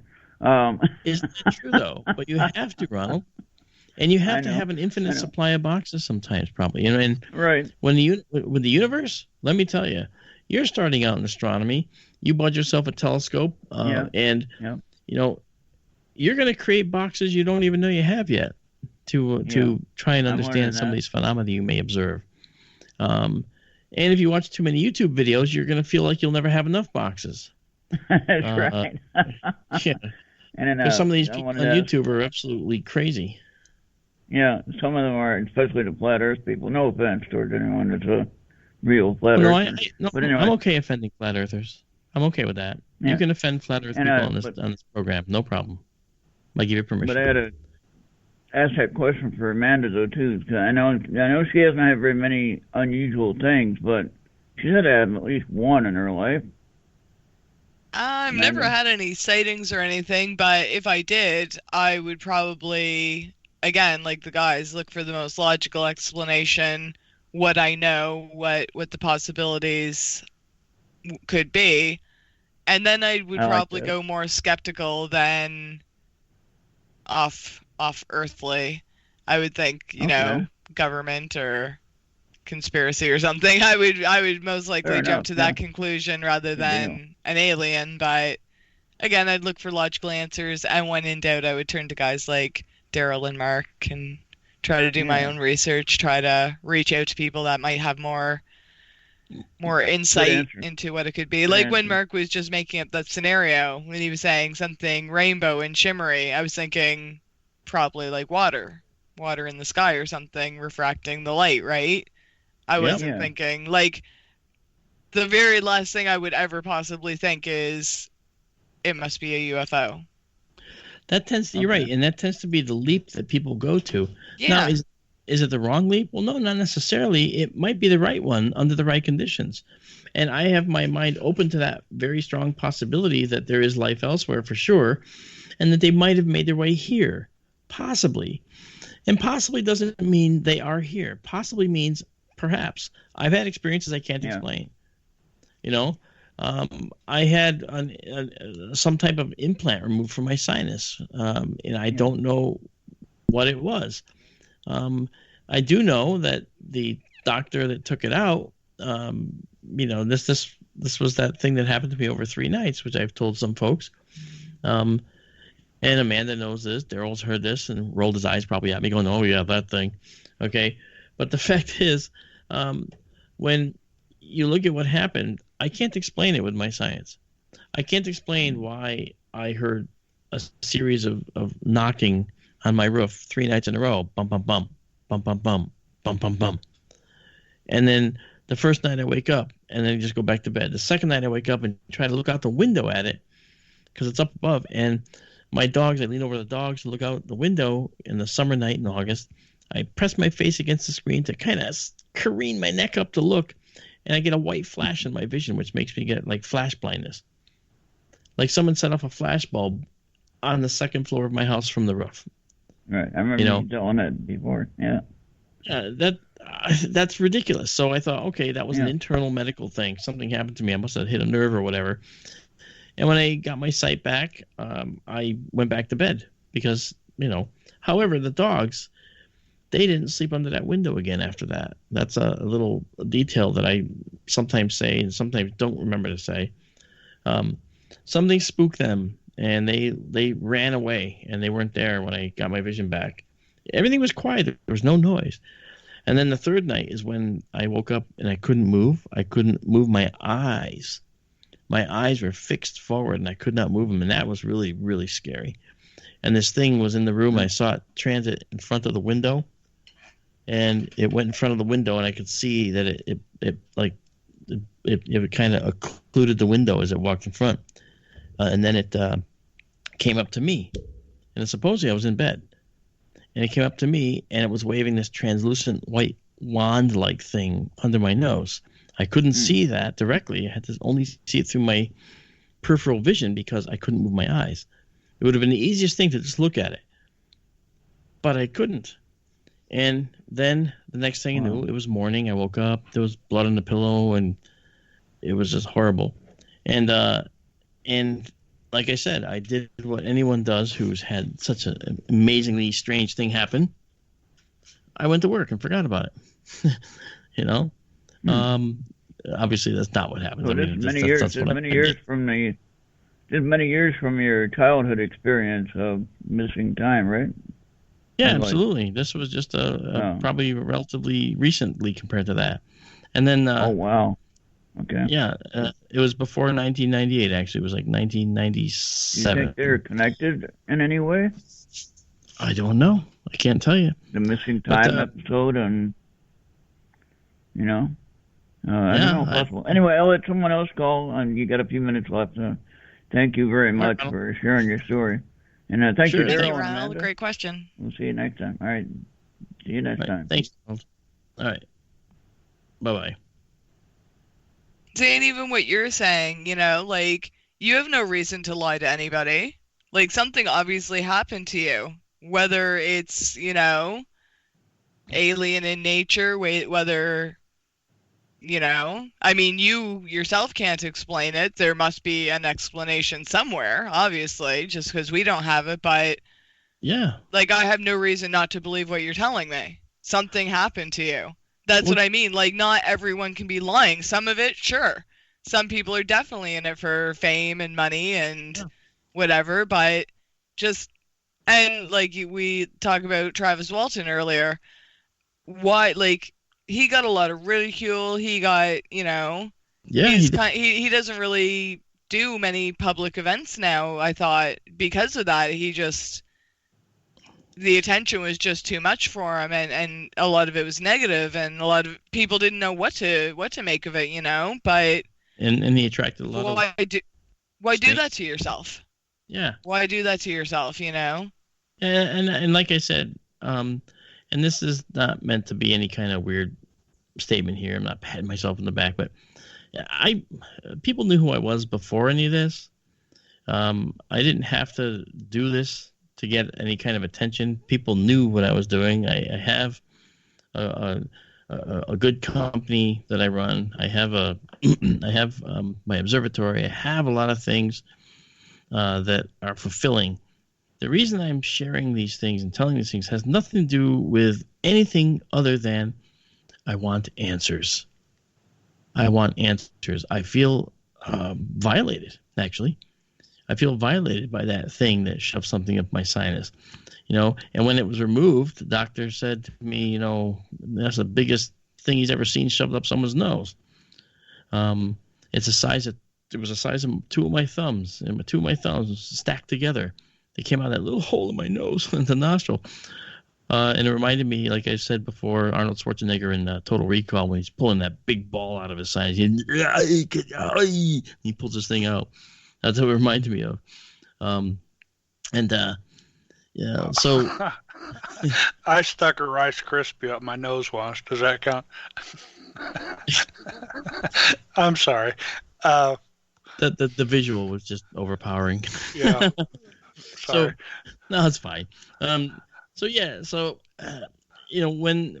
he pulled it out and saw that, he asked me what had happened, and this is, I'm paraphrasing all this, obviously. I told him the story, and he laughed and said, I'm sure it wasn't aliens. And I go, no, I know. However, he said, call me in a week. I'll let you know what it was. We're sending this down to pathology. Make sure it's benign. I suspect it is. Okay.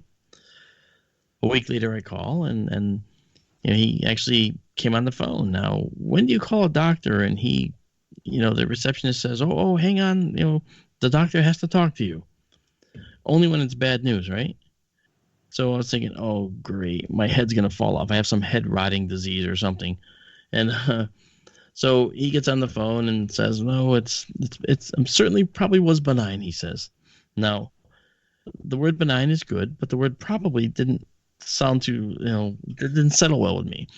And I went, well, yeah, probably? Oh, you don't have results yet? And he was like, well, just like that. Well, I've been in this office for about 38 years, he goes, and this is, it's on record. This is the first time this has ever happened in the history of my office, but the pathology folks said that they've lost it. They can't find it. And my first thought was I should never have told him the story, because now, somehow this thing was taken. That's my feeling. Because if there's any potential that it might have been from whether it was a black project, as Amanda might think, or perhaps, or an alien implant, as Daryl certainly thinks. No, I'm not sure. Yeah, I have no idea. But, it turned out that particular surgeon had just given up a high-end clearance. And I found that out a couple years later, actually, when I had to see him for something else. At that point, 2 years later, he had just given up his clearance. And I realized at that point he had to report it. Because when you have a clearance, and I had one, high, not a little baby clearance. I mean, we're talking about a real one, because I worked for the Navy. I still do. But I don't use the clearance anymore because it's really invasive in your life, to be honest. But if something happens, you have to report it. And he probably reported, it probably went like this. Yeah, this this guy came in and he said a funny story. He told me about this thing that happened, and I don't know if it means anything, but I sent the sample down to pathology. It's here at Hartford Hospital in Connecticut, in the pathology lab. So I don't know what you want to do. And they probably said, okay, thank you. And he was out of it at that point. He just did his job. He reported it.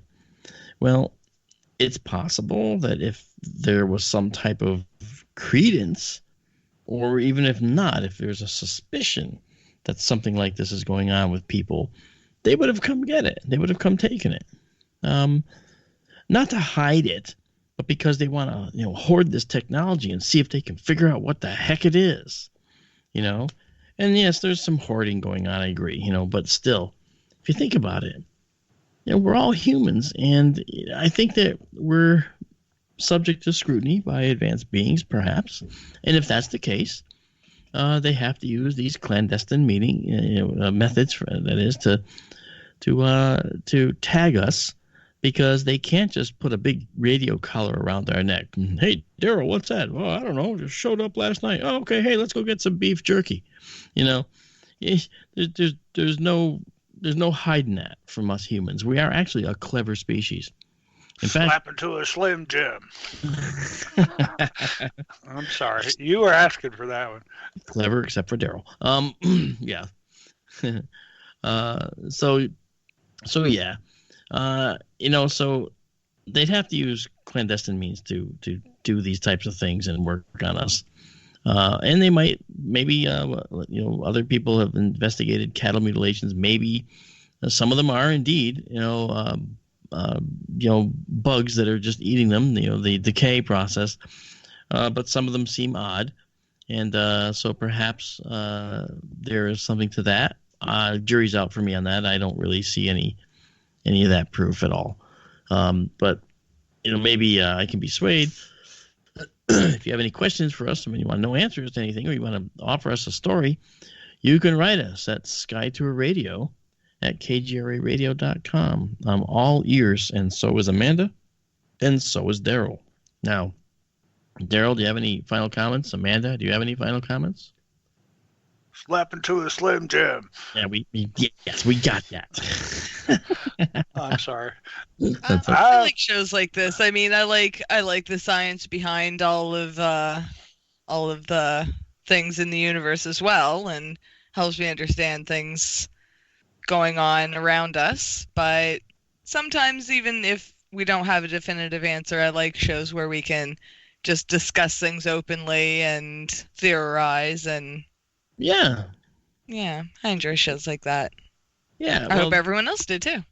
Well, we're taking us a little bit down a different path. Usually we're an astronomy show, and this has not really wavered. We're talking astronomy, but we are. Remember, we talked about way in the beginning the history of everything, right, folks?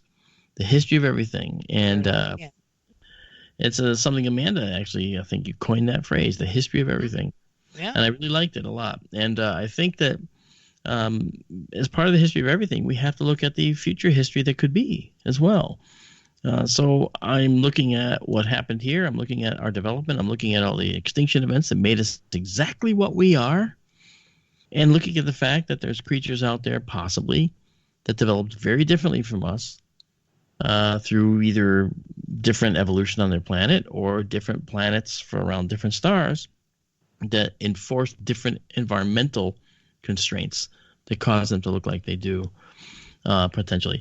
So there's a lot to consider. And next week, Exoplanet Roundup should be back, and we'll have another topic in astronomy to discuss where we can go careening down that path at headlong speed. No, speaking of, yes, we were supposed to talk about that interstellar visitor. We didn't get to that, yes. Okay, well, we'll mark that on the agenda for next week. Okay, we'll talk about that first if you remind me. If I remember, okay. Chat? You mean Comet Borisov? Yes. Yeah. Yep. The interstellar visitor, yep. So, folks, I want to thank you guys for listening to Skytour Radio here on KGRadio.com. I am Mark D'Antonio with Daryl Mason, ta-da, and Amanda Curran, la-la. Okay.